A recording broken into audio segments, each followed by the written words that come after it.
Olá, cheguem mais, sejam bem-vindos a mais um Tempcast. Tempcast hoje diferente. Tempcast hoje diferente, porque eu nunca apareci aqui, então prazer, Letícia. Tenho muito prazer em trabalhar nessa equipe maravilhosa com pessoas que admiro muito. E hoje estou com alguém que saiu lá de Cuiabá para ver a nossa agência aqui no Rio. Ela que é bem Bilight, ela lindeza plena, Ellen Lisboa. Muito Prazer. feliz, prazer todo meu, Letícia, muito feliz de estar aqui na agência, de ser recebida com tanto amor, tanto carinho, tô me sentindo assim, abraçada pelo Rio de Janeiro, por vocês, pela competência de vocês, parabéns, bem feliz mesmo. Ai, que delícia. Se apresenta um pouquinho para a nossa audiência, me diz um pouco do que você faz, para quem não te conhece ainda. Conto tudo que você quer saber. Muito bom. Muito bom, eu sou Ellen Lisboa, sou realmente apaixonada aí há 14 anos em ajudar mulheres atarefadas de rotina intensa a se fazerem seu próprio oásis de paz em meio ao caos, a encontrarem um espaço dentro de si mesmas, na sua vida, na sua família, na sua contemporaneidade, para se cuidar, para se amar, para se proteger, para meditar, para realmente serem mulheres, serem mais femininas, sustentando seus hábitos ali, sustentando seus resultados com mais leveza, mais luz, mais autenticidade. Por isso, bem Bilight. Me conta um pouquinho desse movimento, né, intitulado Bilight. Sim. Como é que começou isso, né? Falar também um pouquinho da sua trajetória, o que que é? A Ellen sempre foi assim? Qual foi o ponto de virada da Ellen para ela se tornar bem Bilight e acabar abraçando outras pessoas nesse movimento? Ai, que lindo. A proposta, né, o sonho, o movimento Bem Bilight vem da vida bem hard que eu tive tanto tempo. Total. Veio da necessidade, da urgência, do desespero de encontrar um caminho. Sim. Um caminho de mais gentileza. Então, isso foi muito inspirado por uma das minhas formações do Erickson College, de uma das minhas formações de coaching internacionais, que me trouxe essa perspectiva de que dava para ser, dava para desenvolver, dava para continuar sendo mulher e que podia ser muito mais autêntico e gentil. Então, assim, até ali, falando então de mais ou menos uns 10 anos atrás, eu já tinha 5 anos de atuação na área de desenvolvimento humano, nessa área de redesenho mesmo, de mudança com sustentabilidade e leveza, mas a verdade é que isso acontecia numa tônica muito dura, numa tônica muito de go, de dá, haja o preço que houver, paga, paga, paga. E só desde então passou a fazer sentido para mim que assim estava pesado demais, assim.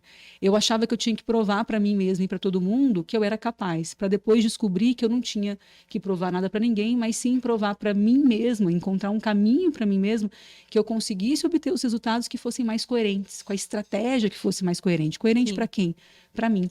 Que então não era sobre obedecer uma fórmula de mágica ou uma receita de bolo fora, mas realmente um caminho interno. Então esse é um movimento que ganhou muita...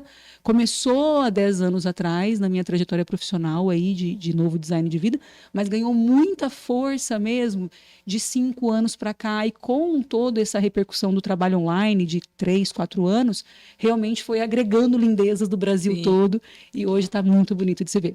Ai, que lindo.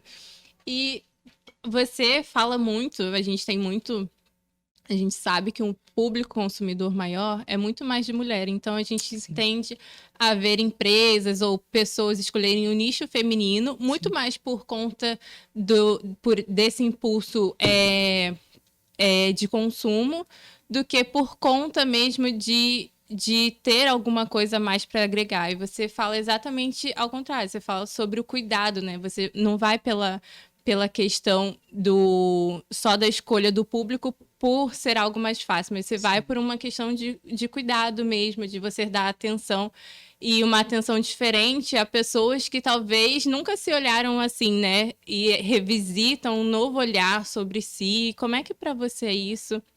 Como é que para você talvez até trabalhar com pessoas mais velhas do que você e elas verem em você um exemplo, né? Elas seguirem essa rotina, quererem saber mais e se aprofundar. Muito legal, Lê. Para mim é uma questão de identidade, de valor mesmo, assim.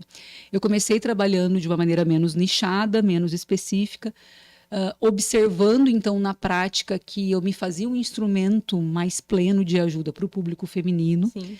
E aí, na média, no começo, quando eu trabalhava mais com executive coaching, isso se compunha 50-50 mesmo, 50-50%.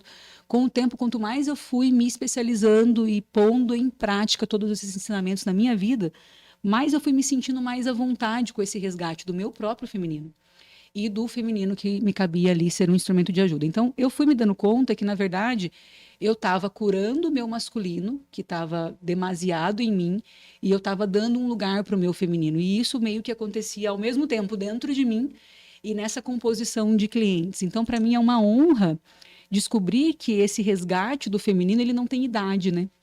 Esse lugar de autocuidado, de autoproteção e de autorredenção, esse lugar de se dignificar por ser quem é, de conhecer-se como se é, de manejar-se como se é, e de aprender a se amar tal qual é um lugar ainda por muito que se trabalhar na história do feminino. Então, assim, faz muito, embora isso exista para o masculino também, para mim faz muito mais sentido caminhar nesse lugar da identidade, do valor, de ajudar especificamente mulheres, ainda que os homens sejam bem-vindos. Não é para eles que eu estou falando. Eles são muito bem-vindos porque é um conhecimento que é útil para todo ser humano. Mas não é para eles que eu estou falando por quê? Porque não é neles que o feminino está tão ferido, tão sufocado. Não é neles que está havendo uma sobrecarga tão violenta. Não é neles que está havendo uma necessidade de competição, de comparação tão realmente assim sangrenta. Então, realmente, assim, faz mais sentido. Eu me sinto, inclusive, mais à vontade. Sim. Quando eu admiti, quando eu superei essa dor de dizer, né, não é sobre homens, é sobre mulheres, Sim. eu percebi que eu fiquei muito mais livre para ser eu. E que foi muito mais Be-Light. Então, assim, é uma alegria ter homens seguidores, um ou outro cliente até hoje. Mas, assim, o fato é que eu me senti muito mais livre para ser quem eu sou trabalhando com mulheres. E isso fez toda a diferença. Então, hoje é realmente, assim, uma magia para mim. É uma mágica trabalhar. É saber que, assim, na presença minha com uma outra mulher, algo realmente maior se manifesta. Deus se faz ali. Tem uma atuação diferente do Espírito Santo. Tem uma coisa que não rola com homens. Sei lá, eu devo entregar essa parte dos homens mais pro meu maridão mesmo. Deve ser isso. Porque, assim... Tem uma mágica que rola diferente quando sou eu e uma mulher. Tem uma coisa aí. Nessa sua caminhada e nessa sua referência como um ponto de apoio, como um ponto de segurança para outras mulheres também, o que de mais lindo você já viu assim da trajetória de alguma mentoranda, alguma mulher que chegou até você e você falou, nossa, é isso aí, é essa transformação que eu quero ver. Tem alguns momentos especiais, assim, que você vê de transformação que te tocaram? Tem, Lei. É muito legal poder falar sobre isso hoje, porque ontem a gente teve, né, o segundo encontro da Mentoria 4 e foi muito profundo, né? A gente foi, como eu gosto de dizer, muito fundo na toca do coelho, assim, do resgate do feminino, do olhar para as codependências, para as castrações de ambição.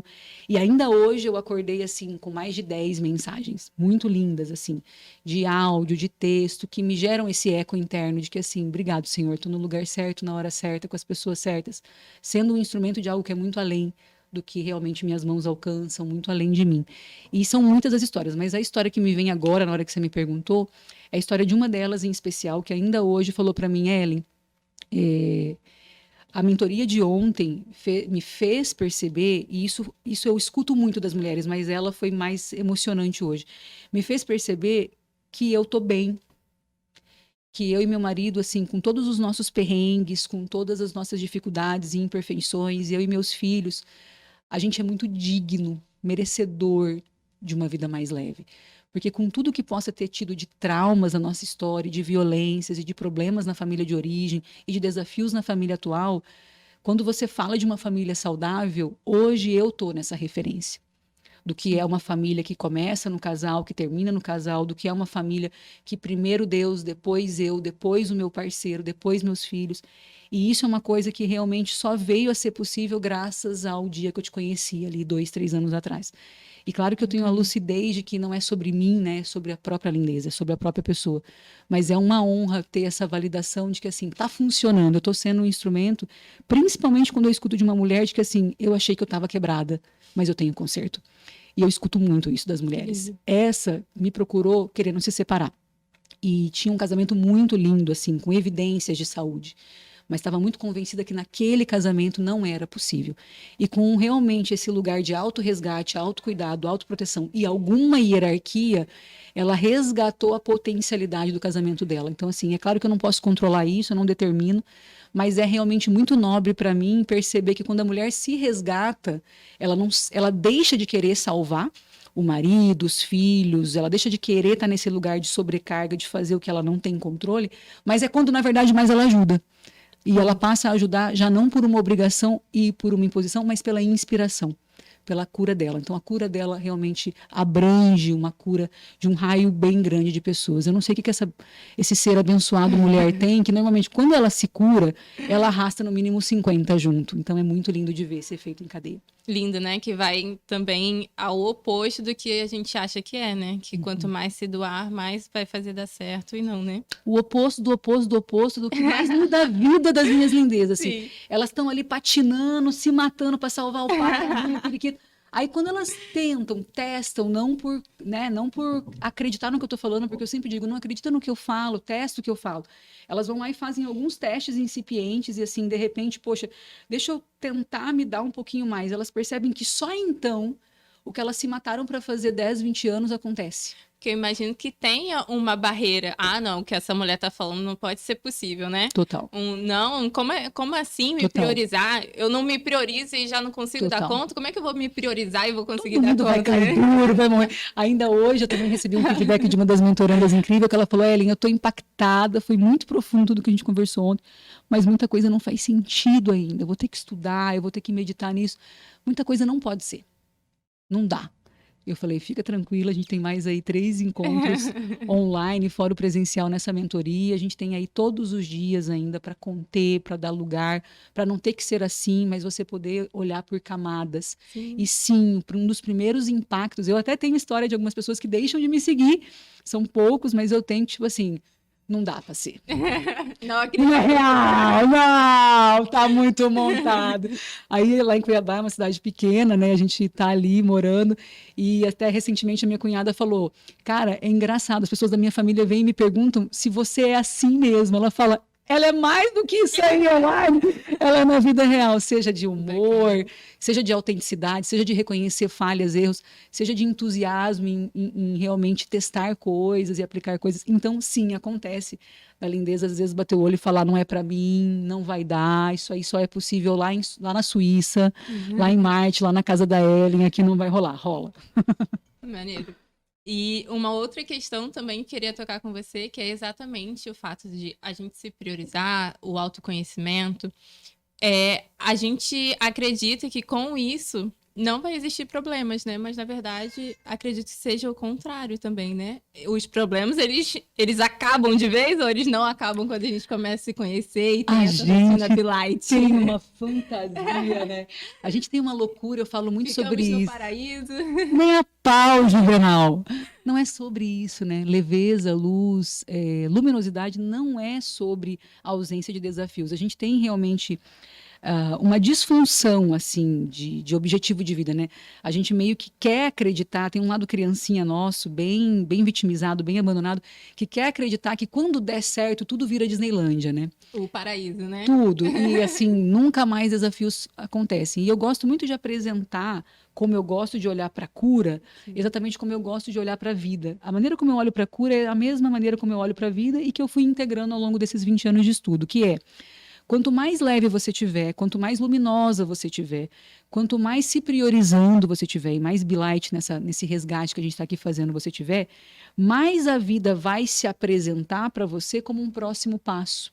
Com desafios que têm sentido, que são coerentes, que te lembram de quem você é. Então, a vida vai continuar acontecendo como um processo contínuo de desenvolvimento. Ou seja, não vai ser Disneylândia, não vai ser perfeito, porque tudo vai cumprir seu propósito, vai fechar teu ciclo. Só que a diferença é que você vai fazer isso sem resistência.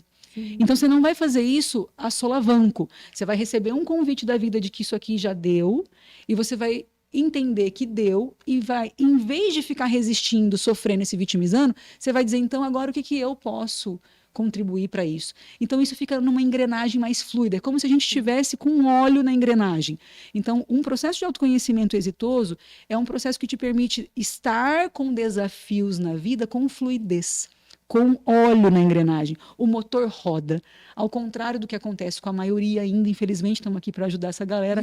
Haja o tempo que houver, seja até quando for, que está acontecendo quantitativamente ainda com o maior número das pessoas, que o motor está lá, mas está emperrado. Então, assim, é 2 passos para frente, 3 para trás, 1 para frente, 1 para trás. Quando a gente está num processo de se priorizar, de se proteger, de se cuidar, você até tem retrocessos como validação do teu processo, como realmente perceber que, puxa, é aquilo mesmo que eu estava fazendo, não é aquilo que eu fazia antes. O retrocesso também, né? Faz parte, a gente vai evoluindo de uma maneira espiral. Hegel já falava ali isso, né? Você vai dar um salto quântico, você faz um retrocesso, dá um outro salto, você faz um retrocesso, dá um outro salto. A questão é que quando isso está dentro de uma dinâmica de hierarquia da paz, de autocuidado, autoproteção, autocompensação, quando você está tendo lugar para ser quem você é nos teus recursos, mais no recurso do que na dor, isso ele é fluido. Então, isso não é assim, pum, pum. Ele é ascensional, contínuo. Então, ainda que haja um retrocesso aqui, ele é um retrocesso para um lugar que ainda é muito maior, mais alto do que daqui. Sim. Então, aqui eu percebo, eu tenho mais consciência, eu tenho mais lucidez, eu tenho mais prazer. Eu tenho mais prazer em matar leão, em desviar de anta. A anta continua, o leão tá lá, porque afinal nós estamos aqui para dar uma palavra de soma, para ser um instrumento de ajuda. Então, não faz nenhum sentido você chegar num momento da vida que você não tem mais problema para resolver. Então, você está aqui para quê? Não é terra. Deus não erra endereço. Eu escutei uma vez, eu nunca esqueço de uma frase que falavam assim: se a gente não tem mais o que ensinar, nem o que aprender, não tem por que.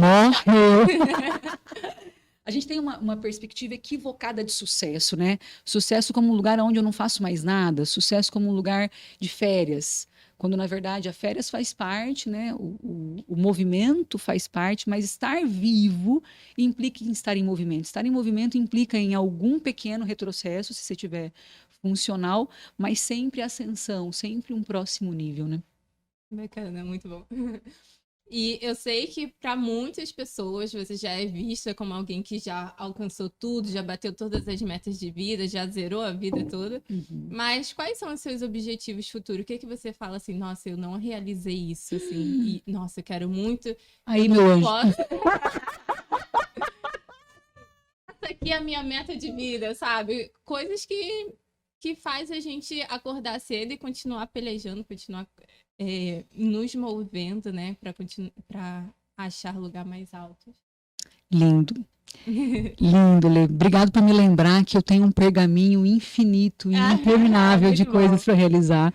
Eu tenho a meta de vida de viver, no mínimo, com muita saúde, muita vitalidade, muita leveza e luz, 120 anos. Eu não tenho 40 ainda, bebê. Não tenho 40, eu não vivi nem um terço da minha vida. Eu tenho muita coisa para realizar do ponto de vista de experiências compartilhadas, não só pessoais e conquistas minhas pessoais, mas também que também existem. Mas muito do que eu gostaria de viver com mais pessoas, assim. Então eu tenho muitas coisas. Você quer saber quantos itens da minha lista infinita, interminável de coisas para realizar? Muito bom. Mas a questão é que, por exemplo, eu acredito que com esse movimento também digital que você está fazendo agora, né? Você consegue alcançar mais pessoas, né? Sim. Então, assim, se você consegue alcançar mais pessoas, o seu trabalho ele ainda tem que ir para uma escala maior, né? Você ainda quer, ok, eu não parei aqui, isso aqui para mim ainda não é o máximo, não eu cheguei no meu teto, eu quero ir além, né? Muito além, como que diz o Buzz do Toy Story, rumo ao infinito. Muito bom. Muito além, amada, muito além. Porque eu penso que é sobre isso se colocar, se reconhecer como um ser espiritual, né? De inteligência divina, amor divino, poder divino. Que é um lugar onde eu cultivo a atenção para mim, para o trabalho, para cada lindeza. Que assim, gente, Deus é infinito, é inesgotável. Se você é um filho de Deus e um instrumento de Deus, então há sempre mais inteligência a integrar. Porque ela está aí. Mais amor a integrar, porque ele está aí. Mais poder a integrar, a manifestar, a experimentar desde dentro, desde fora, porque é infinito, porque está aí. Então, assim, eu poderia falar milhões de itens de coisas materiais, milhões de itens de coisas espirituais, milhões mesmo, na boa. Eu acho que se tivesse 1000 vidas, eu estaria em todas. Estaria em todas invocando, agradecendo, manifestando, me colocando como instrumento. Maneiro, bacana. E uma última pergunta pra gente. o que você tem a sua rotina, eu imagino, mas assim como você falou da espiral, tem alguns momentos que não tá indo, que não tá dando para ser Bilight. Como é que você se renova? Como é que você se recicla? Até porque, como você é um ponto de referência para outras pessoas, imagino que você se cobre estar ali sempre bem, claro, dentro do possível, porque não vai estar... tem momentos que não vai conseguir. Sim. Mas como é que você faz esse reciclo de, cara, tá indo mal, eu preciso melhorar isso, sabe? Como é que você se lapida nas questões que não estão indo de acordo com o que você gostaria e não estão saudáveis para você? Legal. É exatamente como a conta matemática, é a contabilidade Bilight. Preparem-se, vou apresentar um segredo. Contabilidade Bilight. Na verdade, o que eu falo muito de um superávit, assim, de energia e bem-estar, que significa dizer, na medida do possível, estar com uma super reserva nas áreas que são mais nutritivas para você. Então, a minha área mais nutritiva, que eu descobri testando, nesses aí praticamente 8 anos de práticas pessoais mais intensas, é a espiritual. As minhas outras áreas pode dar ruim, a espiritual não pode. É claro que humanamente ela, e eu não controlando, ela pode vir para um déficit, mas isso se torna uma urgência muito grande para mim. Se eu estiver bem espiritualmente, se eu tiver com o meu ritual da manhã de conexão, e por isso eu insisto tanto numa hierarquia da paz, que é primeiro Deus, depois eu, depois meu marido, depois meus filhos, realmente haja a bucha que houver e o déficit que houver em alguma outra área, eu consigo manter óleo na engrenagem.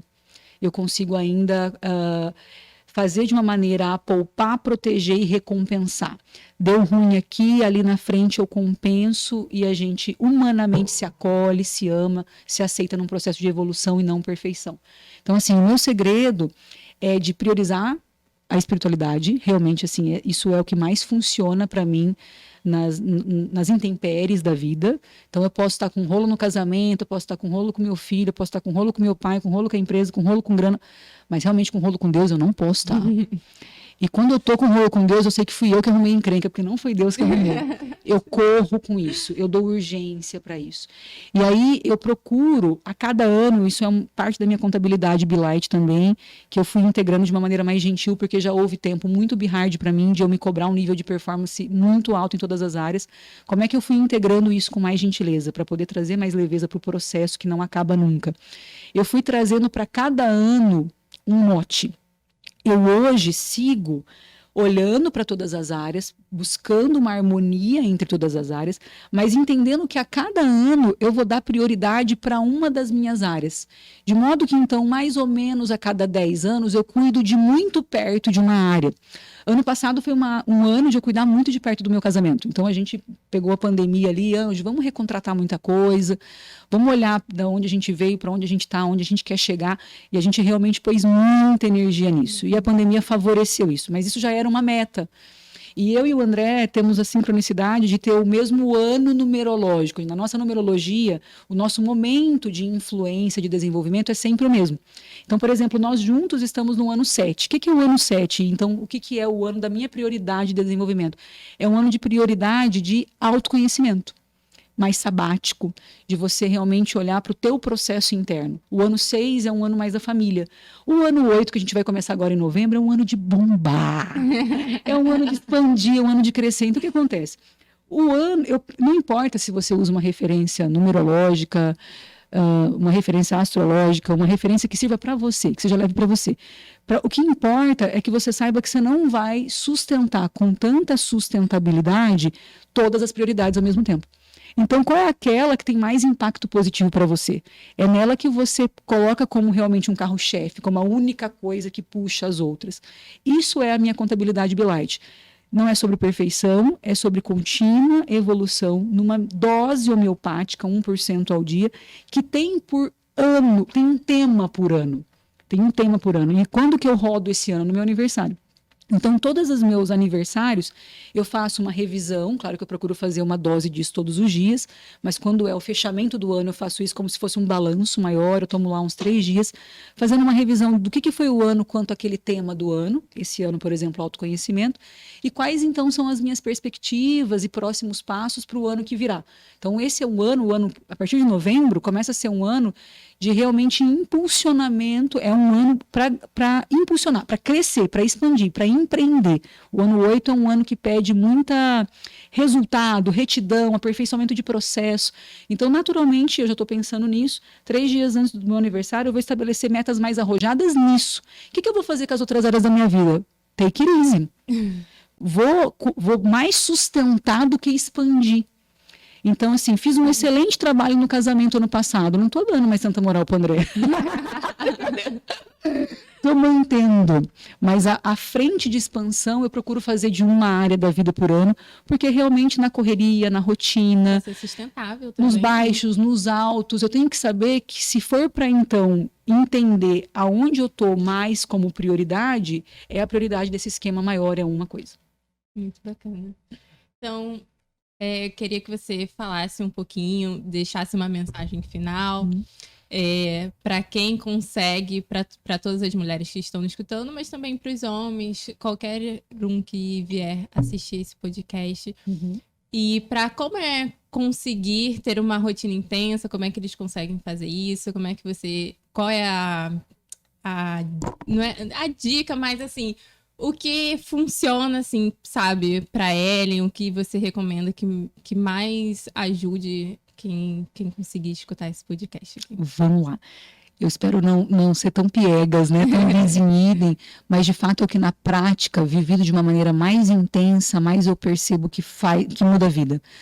Ainda nessa semana, na terça-feira, na live falando sobre a cura do medo, isso veio inspiracionalmente ali como a primeira carta de ajuda a curar o medo.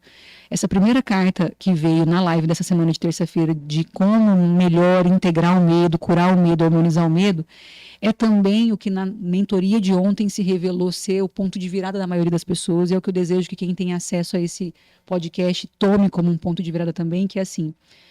Você não consegue sustentar uma rotina intensa ou aproximar-se mais de quem você é ou obter melhores resultados se você realmente não estiver conectado e aprendido a amar mais o seu maior porquê. As pessoas dão a isso os nomes mais diversos, assim, seu projeto de vida, seu propósito, sua causa, o porquê você nasceu. Mas o fato é que, se você não tiver muito claro um porquê maior, aquele que energiza todos os outros, você colapsa na intensidade da rotina. Ela deixa de fazer sentido.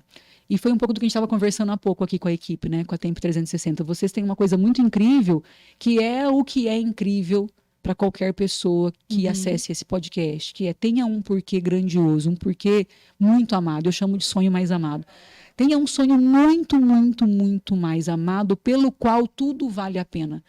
Porque então você consegue chegar num lugar, disso que eu também venho falando muito, que é de resiliência no propósito e flexibilidade, plasticidade do plano de ação.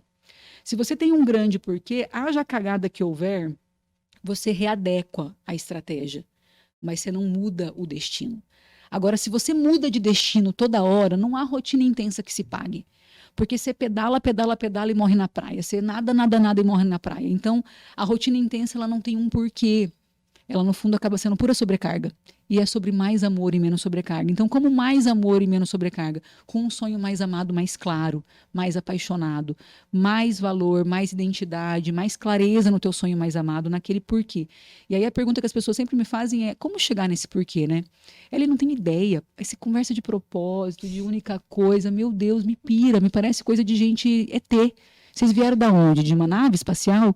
E a minha pergunta é óbvio que você não tem como saber um porquê mais amado, um sonho mais amado, se você não tiver minimamente experimentado. Você precisa ir na sorveteria e experimentar no mínimo 20 tipos de sorvete para dizer que o seu predileto é morango. Então, para você testar sonhos mais amados, você tem que ter tido um nível de experiência mínimo. Alguns 4, 5, 6 hipóteses de sonho mais amado. Vai lá. Dança com isso, experimenta isso, testa isso.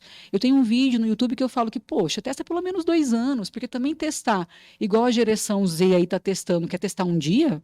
Hello, bebê, não testou. E resultado para ontem, né? Não testou. Então, assim, faça realmente um plano de autoconhecimento, hipóteses de sonho mais amado de 2 anos. Sim. Relaciona 5, 6 coisas que poderiam ser o seu maior porquê e vivencia elas com entrega legítima por 2 anos. E vê qual é.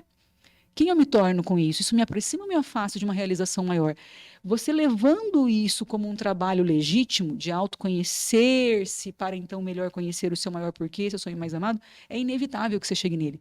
Mas as pessoas querem ele por abdução, querem acordar com uma visão cósmica do seu maior porquê. E eis a preguiça que afasta a gente de um sonho mais amado legítimo, que justifica uma rotina intensa que se paga.